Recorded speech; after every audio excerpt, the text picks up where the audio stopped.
The sound of the slap was so sharp it felt like the air itself cracked in two. My daughter Sophie, only 7 years old, stumbled back from the force of my mother's hand, her small palm clutching her cheek where angry red skin was already rising. The dining room went dead silent, the clatter of forks and laughter from seconds ago evaporating as if someone had sucked all the oxygen from the room. My mother, Margaret Ross, 62 years old and always the tyrant of our family table, didn't even flinch. She stood there, hand still raised, eyes blazing with a cold fury that had ruled me all my life. "You will not speak that way to your cousin," she snapped, her voice carrying the finality of a judge's gavel. And there was Isabella, 8 years old, crocodile tears streaming down her perfectly powdered cheeks, clutching her mother Lorraine's arm as though Sophie had committed some unspeakable crime. But Sophie had done nothing. Nothing but defend herself after Isabella once again tore through her art project, smearing water across the drawing she had worked on all week for her father's birthday. Isabella had laughed, tossing the ruined paper aside like trash. When Sophie protested, my mother rushed to Isabella's defense as always, and in that instant unleashed the backhand that cracked against my child's face. I sat frozen for a split second, my body stiff as stone. All my life I had been on the receiving end of Margaret's cruelty. I knew her sharp tongue, her iron grip on favoritism, the way she had always made it clear that Lorraine was the star and I was just the spare. But this was different. This wasn't about me anymore. This was about my daughter, the child I swore to protect from the very poison that had corroded my own childhood. My chest burned, the taste of metal rising in my mouth, as if fury itself had drawn blood from inside me. Sophie's sobs tore through me. David, my husband, was already moving to shield her, his jaw tight, his eyes locked on Margaret like he wanted to throw the entire table at her feet.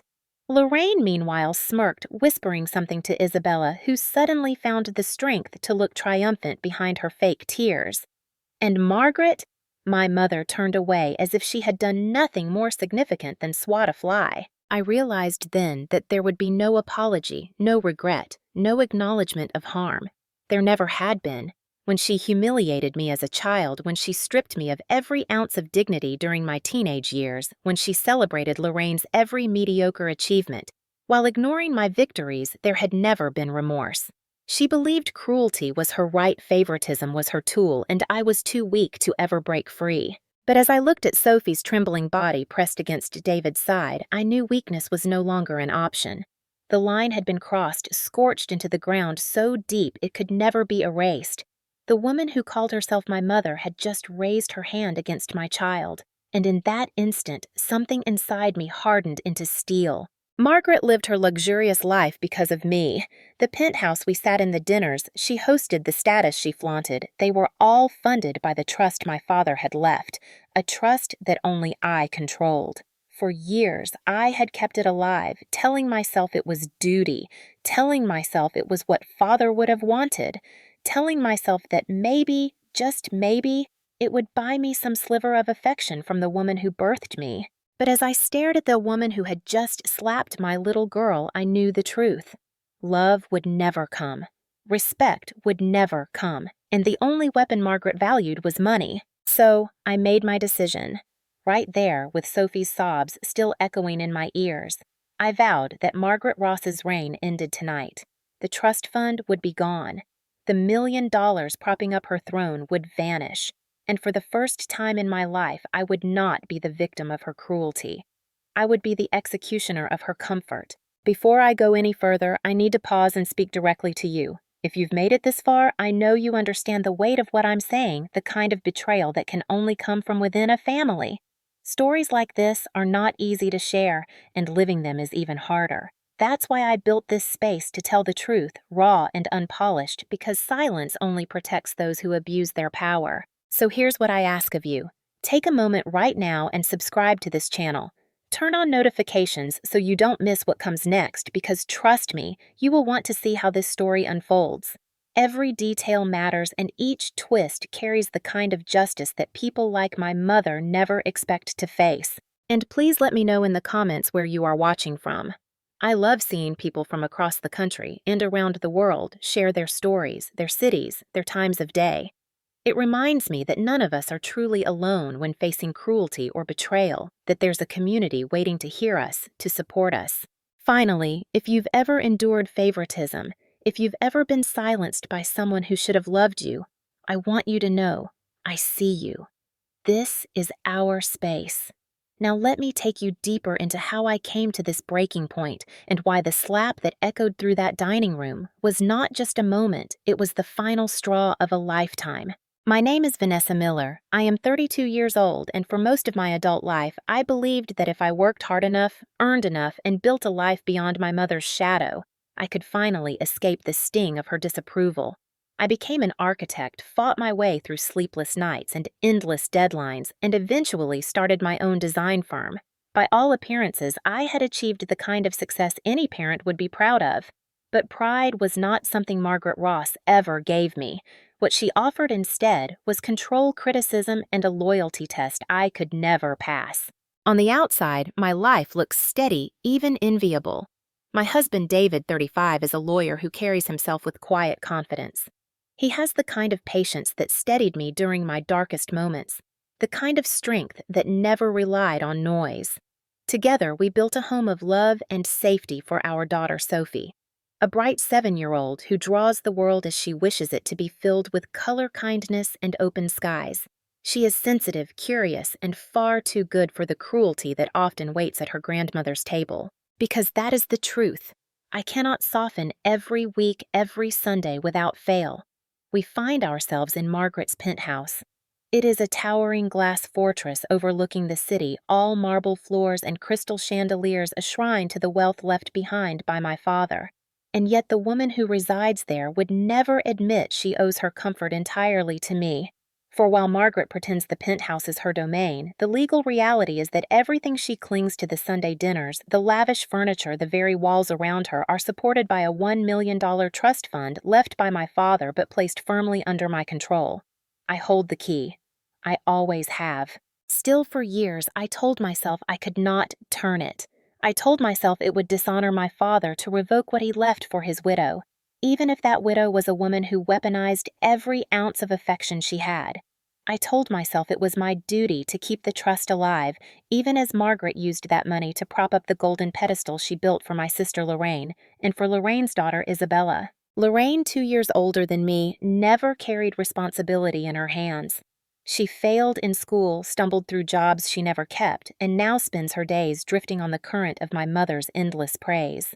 To hear Margaret speak, you would think Lorraine was a queen who had been robbed of her rightful throne, forced to live in the shadow of her colder, less worthy sister. And Isabella, at only 8 years old, has already learned the art of manipulation that flows through Margaret's bloodline. She bats her eyelashes, fakes her tears, and reaps the rewards gifts praise the seat of honor at every table. Meanwhile, my Sophie is left with scraps. She is told she is too sensitive, too plain, too much like me. Every time Margaret looks at her, I see the reflection of the disdain she once saved for me alone. It is as if Sophie's very existence is an offense Margaret cannot forgive. And yet we continue to attend those dinners because family, I told myself, because stability, because it was easier to endure than to fight. I thought perhaps Sophie would grow thicker skin, perhaps Margaret would mellow with age, perhaps Lorraine would finally take responsibility for herself. I told myself so many lies to justify my silence, but silence never changes tyrants. And as I looked around that glittering dining room week after week, as I watched Sophie shrink in her chair while Isabella basked in unearned glory, I realized that the legacy my father left me was not just money or trust. It was the choice to protect my child from the very cycle that had nearly broken me. That choice would come sooner than I imagined. The night of the slap was not born in isolation. It was the inevitable climax of a pattern written into the very fabric of my childhood. To understand why my rage hardened into resolve, you need to know where it all began back when I was a girl sitting cross-legged on the floor, always just out of reach of my mother's gaze, while Lorraine basked under a spotlight that never dimmed. I remember my 15th birthday with a clarity that feels like fresh wounds.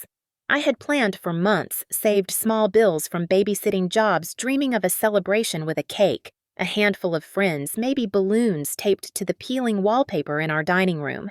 But on the morning of my birthday, Margaret announced that the money I had saved had been redirected toward buying Lorraine a dress for a dance.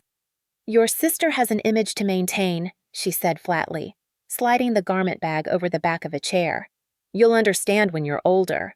I remember standing there in silence, my fists clenched so hard, my nails carved half-moons into my palms, while Lorraine twirled in her new satin dress and my mother clapped like she was watching royalty on parade.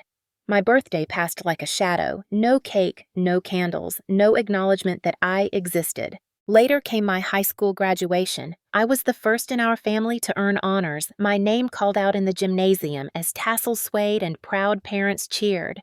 I had worked part-time jobs to save up for a modest dress, something simple, but mine. On the morning of the ceremony, Margaret entered my room, lips pressed thin, and held up one of Lorraine's old outfits. "This will do just fine," she said. "We don't need to waste money on vanity." When I protested, she pinched the bridge of her nose and hissed, "Do not embarrass me." So I walked across that stage in a hand-me-down that smelled faintly of mothballs, my honor cords bright against a faded fabric that wasn't mine. Margaret never clapped. She never even looked up. But she beamed when Lorraine waved from the stands as if my sister had somehow stolen the spotlight meant for me. The cruelty was not always loud. Sometimes it was quiet, the kind that corrodes slowly. When I applied to architecture school, she told me it was a waste of time, that women like me were better suited to support roles.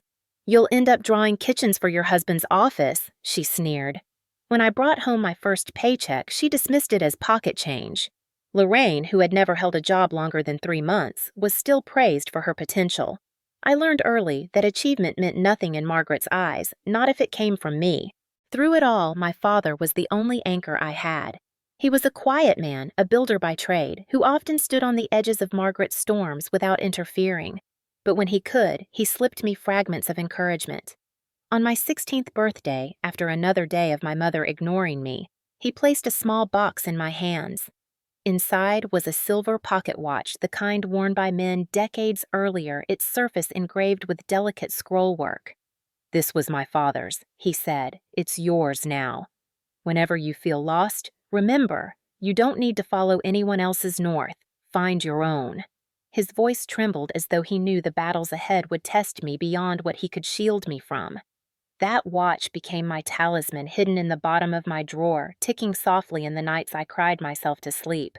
But talismans cannot erase bruises. I remember one winter afternoon when Lorraine accidentally broke a neighbor's window with a rock. Margaret stormed into my room, face twisted with rage, and without hesitation blamed me. "You've always been careless," she shouted, and grounded me for weeks. Lorraine smirked as I cleaned the dishes alone, the weight of injustice pressing heavier than the soap in my hands. When I begged Margaret to believe me, she spat the words that etched themselves into my bones. "You are dramatic, Vanessa.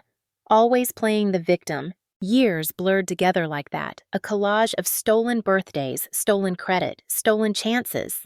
By the time I was old enough to leave for college, I no longer expected fairness. I carried my father's watch, my mother's contempt, and a determination that one day, somehow, I would build a life where I would never beg for scraps of love again. But leaving didn't mean escaping. Margaret's grip reached across years, pulling me back every Sunday dinner, binding me with guilt and the weight of the trust fund my father left. I became the caretaker of her luxury, the silent financier of her penthouse throne, even as I built my own success brick by brick. I told myself I was honoring my father by protecting her. But the truth I could not face was simpler. I was still the little girl in the hand-me-down dress, desperate for a nod of approval that would never come. And now, decades later, as I watched Sophie sit in the same chair I once occupied, shrinking beneath the same dismissive glares, I felt the cruel cycle coil itself tighter. My daughter was living my childhood all over again. That slap in the dining room was not just a moment of violence, it was the mirror of every injustice I had endured. And this time, I would not let it continue. Every Sunday evening, like clockwork, we stepped into my mother's penthouse. The elevator doors opened to marble floors polished to a mirror shine to chandeliers glittering above tables heavy with food. Outsiders might have thought it a weekly celebration of family. To me, it was a theater of cruelty with Margaret Ross directing every act. Lorraine and Isabella always arrived early, their coats hung neatly by the door as if they belonged in that penthouse more than anyone else. Margaret greeted them with kisses on both cheeks, her voice softening to honey as she cooed over Isabella's dress, her hair, her every word. "My perfect girl," she would say, cupping Isabella's face as if she were porcelain royalty. Meanwhile, when Sophie walked in shyly at my side, Margaret barely spared her a glance, muttering something about keeping her shoes clean or not making a mess. Dinner was no different. Isabella was served first steak-cut tender potatoes, buttered just right, her plate a work of art. Sophie received the scraps, the burnt ends, the smallest portion. When Sophie quietly pushed food around her plate, Margaret scolded her for being ungrateful. "Look at Isabella, she said she eats like a lady." "Why can't you learn?" Lorraine would smirk, eyes glinting with victory, as if my daughter's humiliation was her entertainment for the evening. The pattern repeated in every detail. Dessert was the same, a cake adorned with sugar roses placed before Isabella like a crown. She blew out candles even when it wasn't her birthday, clapping her hands as everyone applauded. Sophie, when she reached for a slice, was given a smaller crooked piece, Margaret insisting she didn't need so much sugar. It wasn't only food. One night, Sophie had worked for days on a drawing for David's birthday, a skyline carefully shaded with crayons, her tiny hand cramped from effort but proud of the finished piece. She held it folded in her lap, waiting for the right moment to present it. When she finally opened it, smiling shyly at her father, Isabella leaned over with a laugh and spilled her juice across the paper. The colors bled, smearing into mud. Sophie's lip trembled, tears filling her eyes. "It was just an accident," Isabella said sweetly, though her smirk betrayed her. Margaret swept in before I could speak. "Stop crying," she snapped at Sophie. "You're too sensitive. Your cousin didn't mean it. Learn to control yourself." Lorraine chimed in with mock sympathy. "Vanessa, maybe Sophie just isn't cut out for art. Some children are naturally talented and some, well, it's best not to push them." My chest ached as Sophie buried her face in my side. I wanted to scream, to flip the table, to drag my daughter out of that poisoned room. But the old lessons held me frozen, the lessons Margaret had drilled into me since childhood. "Stay quiet. Don't embarrass us. Accept your place." And so I swallowed my fury and sat there, hand stroking Sophie's hair, while Margaret lifted her wine glass in another toast to Lorraine's wonderful parenting. Yet with every insult, every slight, I felt the dam inside me straining. I watched Sophie's back curve under the same weight I had carried, watched her eyes dim with the same helplessness I once knew. My father's pocket watch ticked in my purse as if reminding me with each second that I was running out of excuses. The cycle was alive, thriving. Margaret's tyranny had not ended with me, it had simply shifted targets. And unless I broke it, Sophie would grow up believing she was less unworthy, invisible. That knowledge sat heavy in my chest. I told myself one day I would stop it. One day I would cut the cord. I just didn't know that day would come so soon and so violently, with a slap that echoed through every memory of my life. The evening, it all began to unravel, the script of cruelty played out with even sharper edges. We were seated at the long dining table. Crystal glasses gleaming under the chandelier silver cutlery polished so well I could see my reflection in it. Isabella sat beside Margaret, her head tilted like a doll in a portrait, soaking up every ounce of admiration poured over her. Sophie sat 2 seats down, small shoulders hunched, her hands clasped tightly in her lap. Dinner had just ended when Isabella announced she had something special to share. Margaret clapped her hands like an eager audience as Isabella presented a lopsided clay figurine she had made in art class. "Isn't it marvelous?" Margaret gushed. "She's destined to be an artist, just like her mother was destined to shine." The applause from Lorraine was thunderous, overdone, desperate to cement Isabella's triumph. Sophie, who had been quietly sketching with a pencil on her notepad through most of dinner, shyly lifted her page. It was a drawing of the city skyline at dusk, skyscrapers, glowing stars scattered above. For a 7-year-old, it was astonishingly detailed. She turned it toward her grandmother, her voice barely above a whisper. "Grandma, I drew this for you." Margaret glanced at the page, lips pursing, eyes narrowing, as if Sophie had handed her a scrap of garbage. She let out a cold chuckle. "What is this supposed to be, buildings?" "They look crooked. Honestly, Sophie art isn't for everyone. Some children just don't have the gift. Don't waste your time." The words sliced through the air, and I felt Sophie's little body shrink beside me. Her hand trembled as she lowered the page color draining from her cheeks. Isabella leaned closer and hissed just loud enough for Sophie to hear, "Grandma says I'm the real artist. You'll never be as good as me." Sophie's eyes filled with tears, but before I could comfort her, Margaret's voice lashed out again. "Stop sulking. Don't be dramatic. It's embarrassing. Look at Isabella. She accepts praise with grace. You should learn." My daughter's lips pressed together trembling, but she didn't answer. Her silence only fueled Margaret's disdain. Lorraine tilted her glass of wine and smirked, her satisfaction painted across her face like a victory banner. Something hot surged inside me. My fork clattered against the plate as I set it down too hard. I wanted to shout that Sophie was brilliant, that her drawing captured more heart and depth than anything Isabella could ever fake. But I saw Margaret's eyes sharp and gleaming with challenge, daring me to contradict her in front of everyone.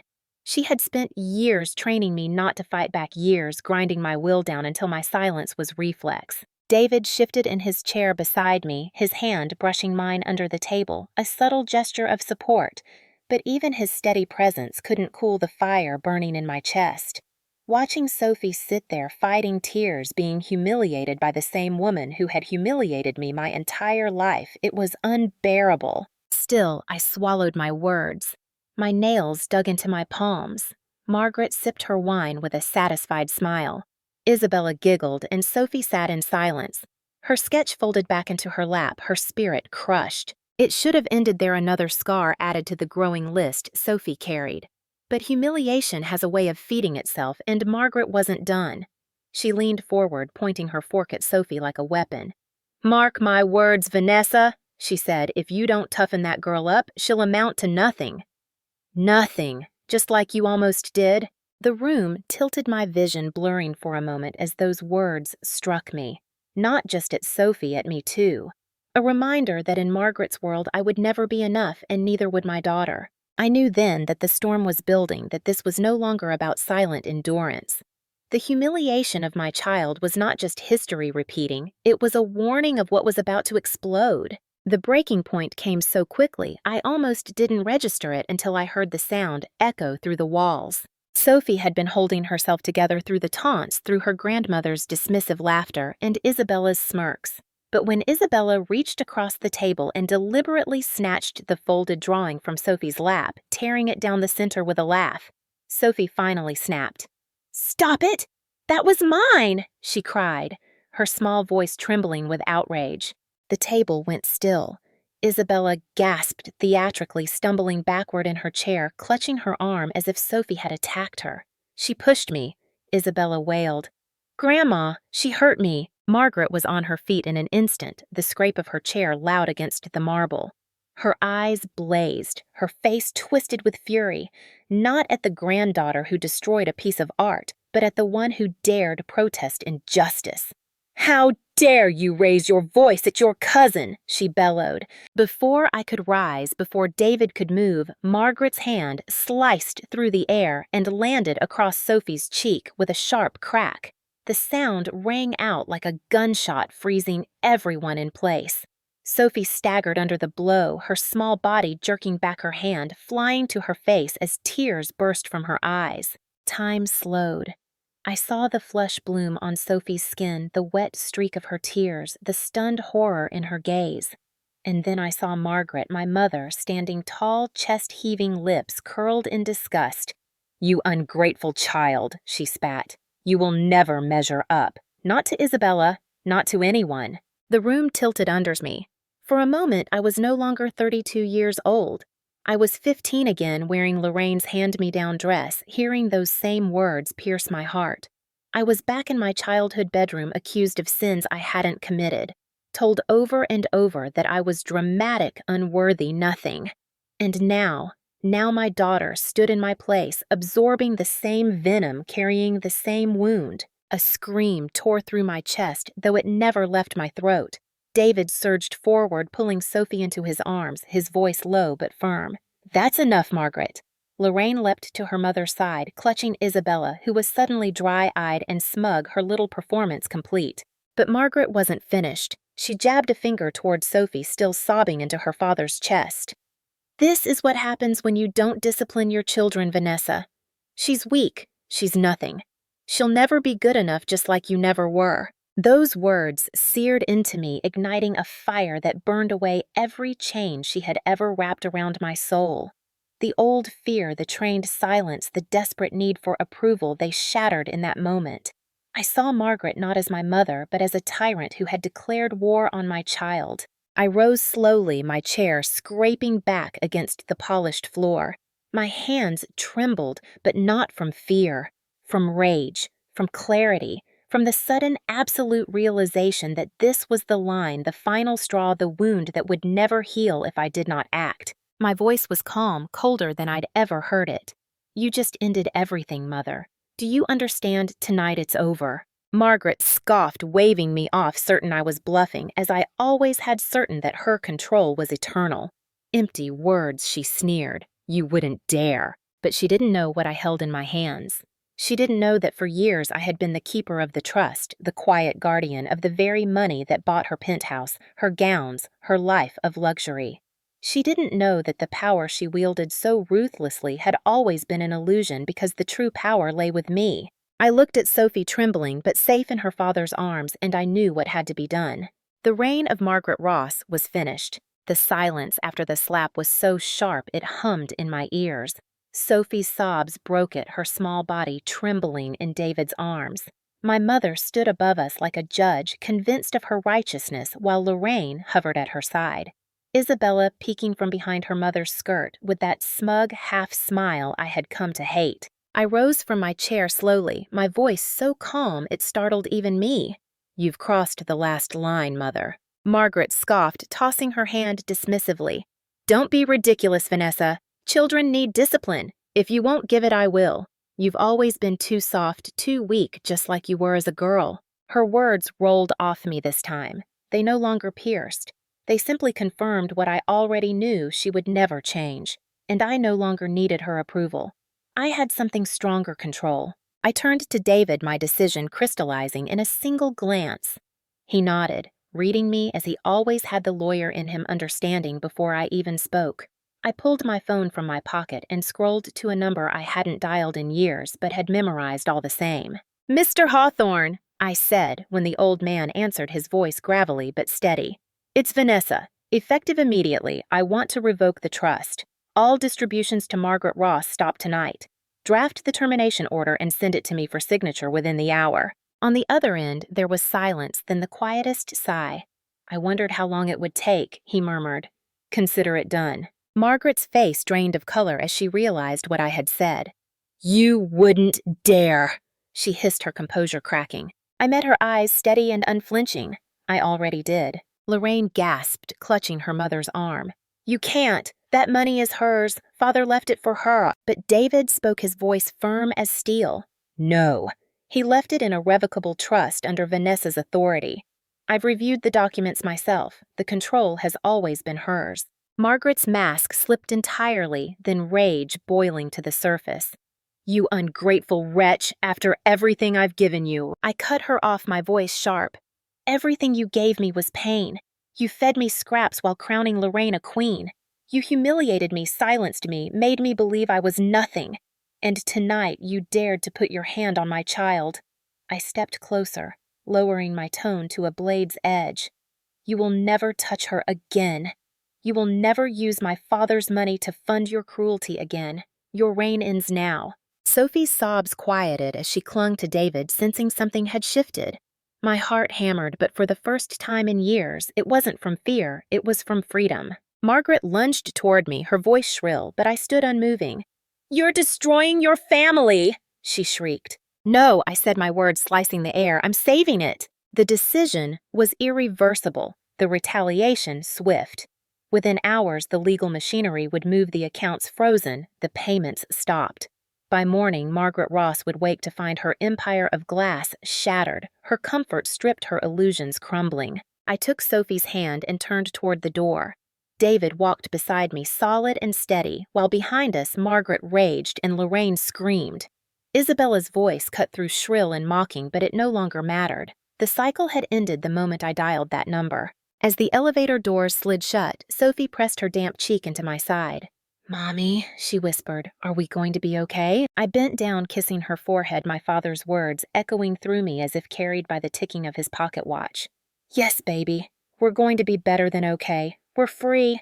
The following morning, Margaret summoned us all to the law office in a fury, convinced she could intimidate me into reversing what had already been set in motion. She called Lorraine, who dragged Isabella along like a crown jewel. David and I arrived with Sophie, though I left her in the lobby with an assistant so she wouldn't be forced to relive the venom of the night before. Mr. Hawthorne's office smelled faintly of leather and old paper. Shelves lined with thick tomes rose high behind his oak desk, the weight of decades of law pressing down on every corner of the room. Margaret stormed in like a queen without a throne, her heels clicking against the hardwood, Lorraine trailing close, her face pinched with panic. Isabella, of course, pretended boredom, swinging her legs from the leather chair she claimed without asking. "You will reinstate the trust," Margaret demanded, slamming her palms against the polished desk. "This farce ends today." Mr. Hawthorne, gray-haired and calm as stone, adjusted his spectacles and spoke evenly. "Mrs. Ross, your daughter holds full revocation authority. Her decision was signed and filed last night. The trust is dissolved. There is no balance left to distribute." Margaret's face went crimson. "This is theft. My husband left that money to me." Hawthorne opened a folder, sliding documents across the desk. His voice did not rise, but every word struck like a hammer. "Your late husband created a revocable trust. The trustee of that trust, appointed explicitly in his will, is your daughter, Vanessa Miller. The discretion was always hers." Lorraine snatched up the papers, scanning them wildly. "This can't be right.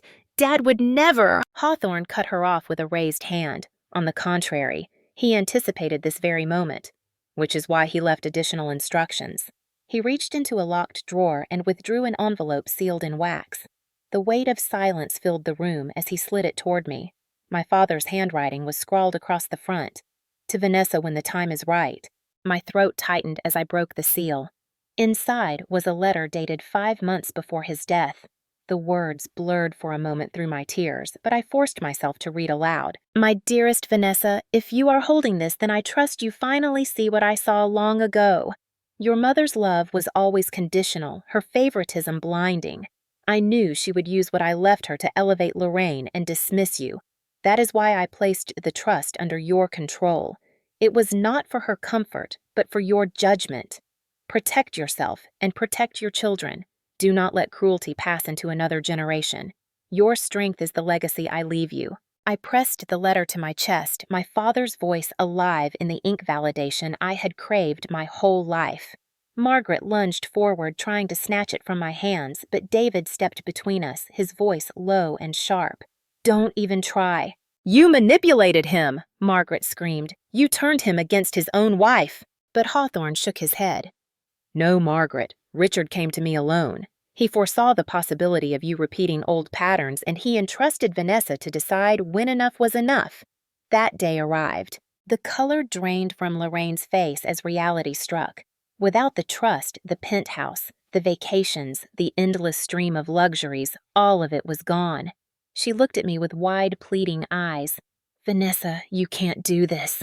We'll have nothing." I met her gaze, cold and steady. "You already took everything from me, every birthday, every achievement, every ounce of dignity. Last night, you and Mother tried to take my daughter's safety. That was the final theft. And now, yes, you have nothing. That is justice." Isabella, confused, for once looked between us, whining. "Grandma, what does that mean?" Margaret finally broke her voice raw with desperation. "Vanessa, please! You wouldn't leave your own mother to rot. You're not that heartless." I leaned forward, my father's letter clutched in my hand, and spoke with a finality that silenced the room. "You stopped being my mother the moment you laid your hand on my child. From now on, you're just another woman who lost her fortune because she couldn't control her cruelty." Hawthorne tapped the desk, signaling the close of the matter. "The paperwork is complete. The trust is terminated. Mrs. Ross, you no longer have claim to any funds or assets tied to your late husband's estate." Furthermore, as Vanessa is the legal owner of the real estate portfolio, including the penthouse, you are required to vacate within 30 days. Lorraine shrieked, "What, she owns the penthouse?" David allowed himself the smallest smirk. Yes. Vanessa inherited controlling shares of her father's company. The penthouse title is in her name. You've been living in her property this entire time. The words landed like blows. Margaret's mouth opened, then closed, her rage collapsing into shock. Lorraine's face twisted in fury. Isabella burst into tears, finally realizing the princess crown had slipped from her head. I stood, sliding my father's letter back into the envelope. My heart was pounding, but my voice was clear. 30 days. After that, you're trespassers. Margaret tried one last tactic, her voice softening into the tone she once used to manipulate me as a child. Vanessa, darling, think carefully. You'll regret this. I paused at the door, Sophie's small hand slipping into mine, David steady at my side. I turned back, only once. No, Mother. The only thing I regret is not ending this sooner. We walked out of that office into the bright morning sun. Behind us, the empire Margaret had built on favoritism and cruelty lay in ruins, undone by the very daughter she had dismissed her entire life. And in my hand, my father's words reminded me I had finally found my own north. The collapse of Margaret Ross's little kingdom was swifter and uglier than I had imagined.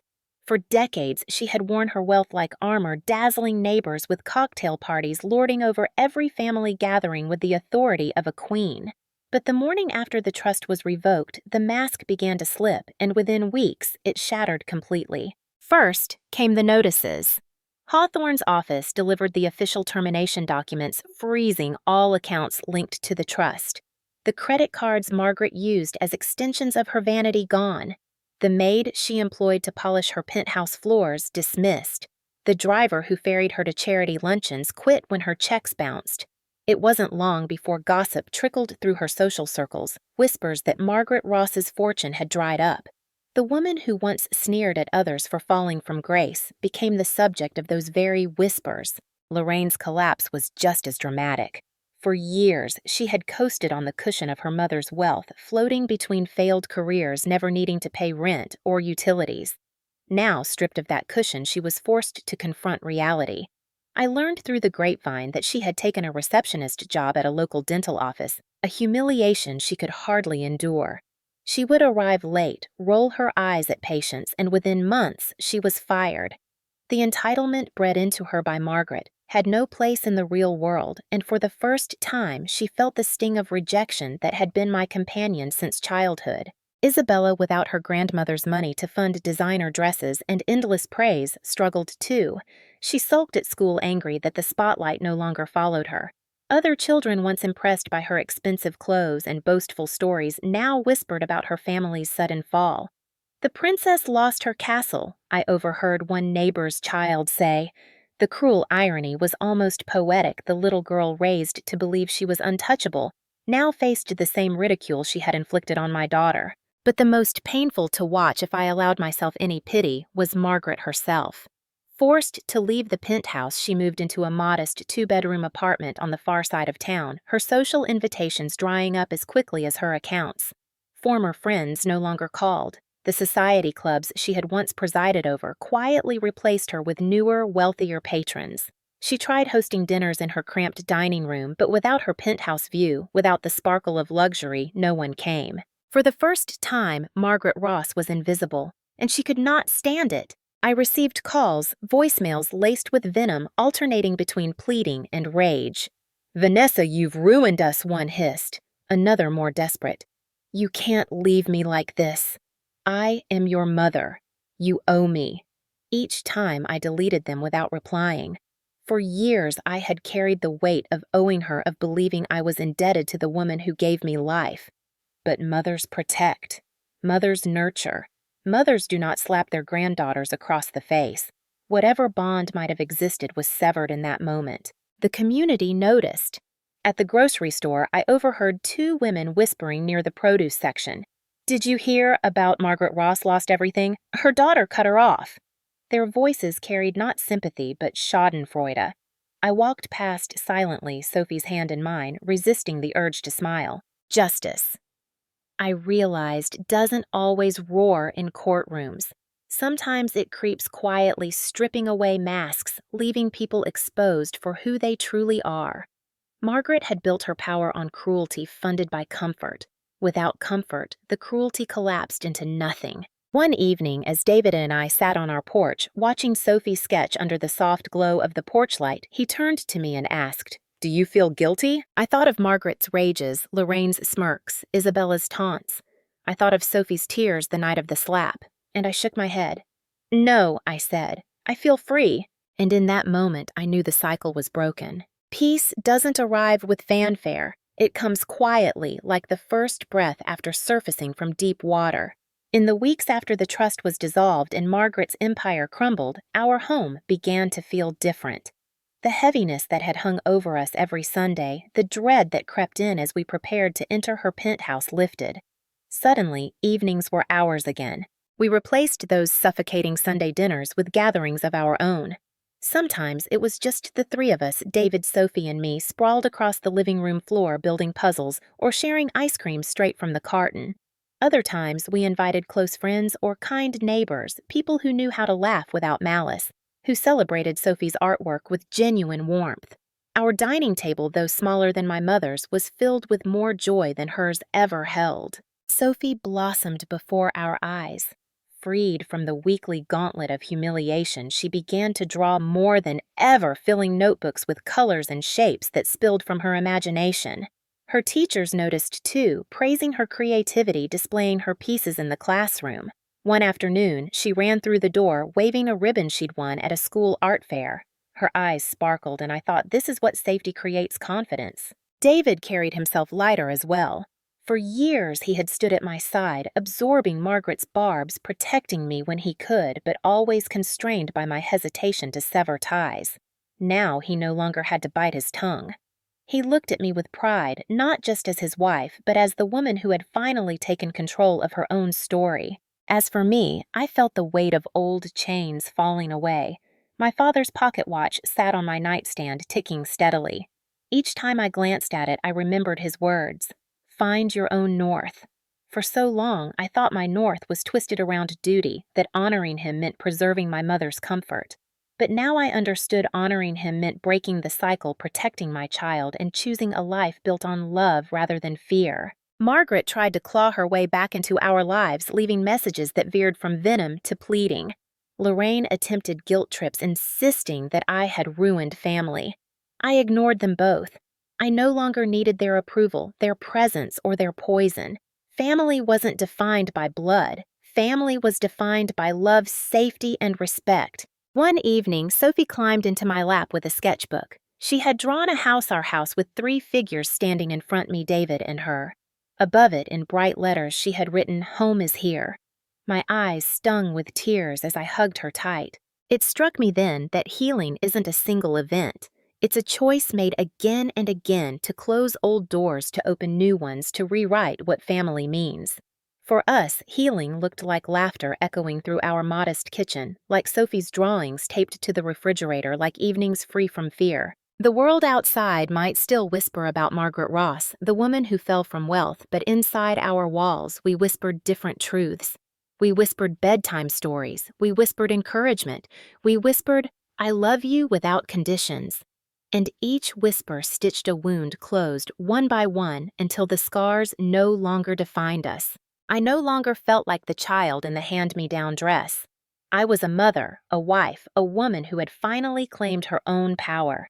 And in Sophie's smile, in David's steady presence, in the quiet hum of our home, I knew we had built something Margaret could never touch. Peace. 2 years passed, and we never returned to the penthouse.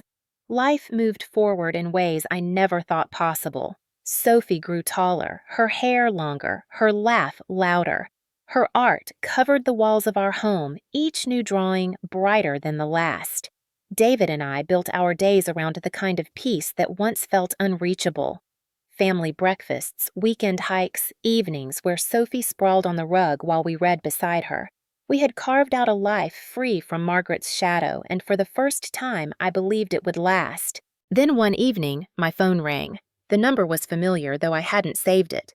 Against my better judgment, I answered. Margaret's voice came through thin and trembling, stripped of the authority it once carried. "Vanessa," she said, I want to see Sophie. I've made mistakes. I'm her grandmother. Please don't keep her from me." The words might have softened me once. They might have pulled me back into the cycle of guilt and obligation. But not now. Not after everything. I thought of Sophie's tears the night of the slap of her small hand pressed against her burning cheek.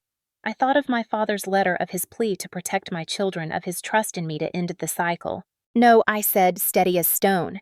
"You lost that right the moment you raised your hand against her. Family protects. You chose cruelty, and Sophie doesn't need cruelty in her life." There was silence on the line, then a ragged breath. Margaret hung up without another word. I set the phone down and walked into the living room.